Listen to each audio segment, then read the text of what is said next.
2-3 دن مزید گزر گئے۔ خالد رضی اللہ عنہ دشمنوں کی صحیح تعداد اور کیفیت معلوم کرنا چاہتے تھے۔ وہ کسی بھی جاسوس کو بھیج سکتے تھے، لیکن انہیں جس قسم کی معلومات کی ضرورت تھی وہ کوئی ذہین اور دلیر آدمی حاصل کر سکتا تھا۔ انہوں نے اپنے سالاروں سے کہا کہ انہیں کوئی آدمی دیا جائے۔ ابن ولید سالار زرار بن الازور نے کہا، کیا میں یہ کام نہیں کر سکوں گا؟ خدا کی قسم، مجھ سے بہتر یہ کام کوئی اور نہیں کر سکے گا۔ زرار وہ سالار تھے، انہوں نے بصرہ کے معرکے میں نہ صرف اپنی ذرہ اتار پھینکی بلکہ قمیض بھی اتار کر کمر تک برہنہ ہو گئے اور ایسے جوش سے لڑے کہ سارے لشکر کے جوش و جذبے میں بے پناہ اضافہ ہو گیا تھا۔ ہاں ابن الازور، خالد رضی اللہ عنہ نے کہا، تمہارے سوا یہ کام اور کون کر سکتا ہے؟ تم ہی بہتر جانتے ہو کہ تمہیں وہاں کیا دیکھنا ہے۔ زرار نے قمیض اتار پھینکی اور کمر تک برہنہ ہو گئے۔ وہ گھوڑے پر سوار ہوئے تو خالد رضی اللہ عنہ اور دوسرے سالاروں نے کہا لگایا، خدا حافظ میرے رفیقو۔ زرار نے ہلکی سی ایڑ لگا کر کہا، اللہ تجھے سلامت رکھے ابن الازور۔ خالد رضی اللہ عنہ نے کہا، رومیوں کی خیمہ گاہ کے قریب ایک اونچی ٹیکری تھی۔ زرار نے گھوڑا نیچے چھوڑا اور ٹیکری پر چڑھ گئے۔ مسلمانوں اور رومیوں کی خیمہ گاہ کے درمیان 1 میل کا علاقہ خالی تھا۔ دونوں فریقین کے گشتی سنتری اس علاقے میں گردش کرتے رہتے تھے۔ یہ گشتی سنتری گھڑ سوار ہوتے تھے۔ زرار کو رومیوں کے گشتی سوار نہیں دیکھ سکے تھے۔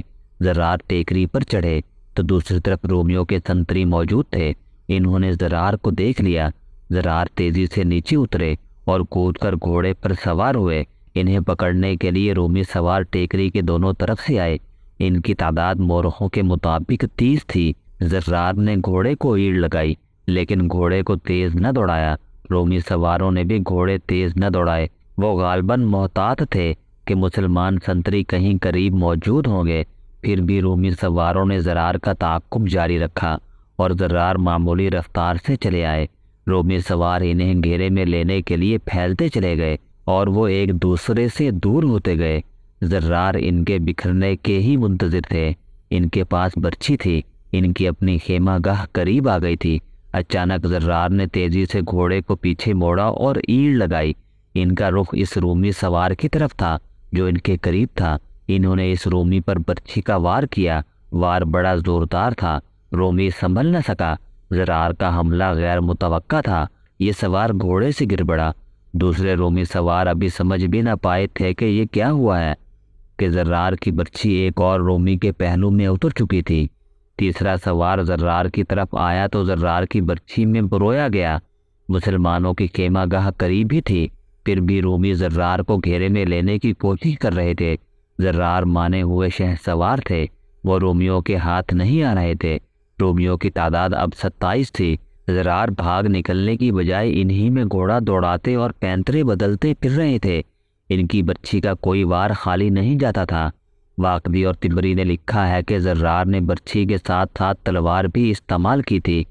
ان کی تحریروں کے مطابق زرار نے 30 میں سے 19 رومی سواروں کو مار ڈالا تھا۔ زرار کو زد میں لینے کی کوشش میں رومی مسلمانوں کی خیمہ گاہ کے اور قریب آ گئے تھے۔ بہت سے مسلمان سوار زرار کی مدد کو پہنچنے کے لیے تیار ہونے لگے۔ رومیوں نے یہ خطرہ بر وقت بھانپ لیا اور وہ بھاگ گئے۔ زرار اپنی خیمہ گاہ میں داخل ہوئے تو مجاہدین نے انہیں داد و تحسین دی، ان کا استقبال کیا، لیکن خالد رضی اللہ عنہ کے سامنے گئے تو خالد رضی اللہ عنہ کے چہرے پر خفگی تھی۔ کیا میں نے تجھے کسی اور کام کے لیے نہیں بھیجا تھا؟ خالد رضی اللہ عنہ نے درشت لہجے میں کہا، اور تو نے دشمن سے لڑائی شروع کر دی۔ کیا تو نے اپنے فرض کے ساتھ بے انصافی نہیں کی؟ ابن ولید زرار بن الازور نے کہا، خدا کی قسم، تیرے حکم کا اور تیری ناراضگی کا خیال نہ ہوتا تو جو رومی بچ کر نکل گئے ہیں وہ بھی نہ جاتے۔ انہوں نے مجھے گھیر لیا تھا۔ اس کے بعد خالد رضی اللہ عنہ نے کسی کو رومی خیمہ گاہ کی جاسوسی کے لیے نہ بھیجا۔ 3-4 دن اور گزر گئے۔ خالد رضی اللہ عنہ کے لشکر نے آرام کر لیا، لیکن خالد رضی اللہ عنہ کے اپنے شب و روز جاگتے سوچتے اور خیمے میں ٹہلتے گزرے۔ اپنے سے 3 گنا طاقتور فوج کو شکست دینا تو ذرا دور کی بات ہے، اس کے مقابلے میں اترنا ہی ایک بہادری تھی، لیکن خالد رضی اللہ عنہ فتح کے سوا کچھ اور سوچ ہی نہیں سکتے تھے۔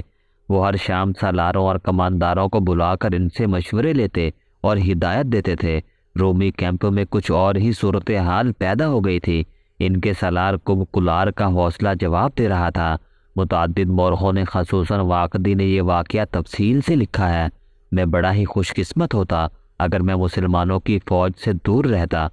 کلار نے اپنے سالار اعلیٰ وردان سے کہا، ایسے نظر آ رہا ہے کہ وہ ہم پر غالب آ جائیں گے۔ ایسی بے معنی بات میں آج پہلی بار سن رہا ہوں۔ وردان نے کہا، کیا ایک آدمی کبھی 3 آدمیوں پر غالب آیا ہے؟ ایسا کئی بار ہوا ہے۔ کلار نے کہا، ہاں ایسا کئی بار ہوا ہے۔ وردان نے کہا، اور وہ تم جیسے 3 آدمی تھے جو میدان میں اترنے سے پہلے ہی حوصلہ ہار بیٹھے تھے۔ کیا وہ ایک آدمی نہیں تھا جس نے ہمارے 30 میں سے 19 سواروں کو مار گرایا ہے؟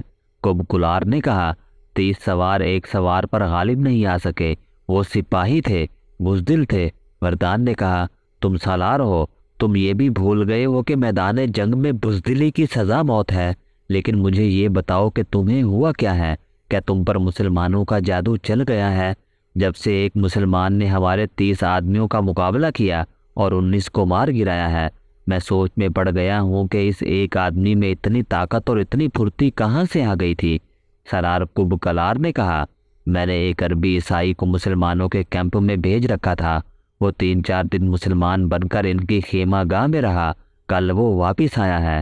اس نے جو کچھ بتایا ہے اس سے مجھے پتہ چلا ہے کہ ان کی طاقت کیا ہے۔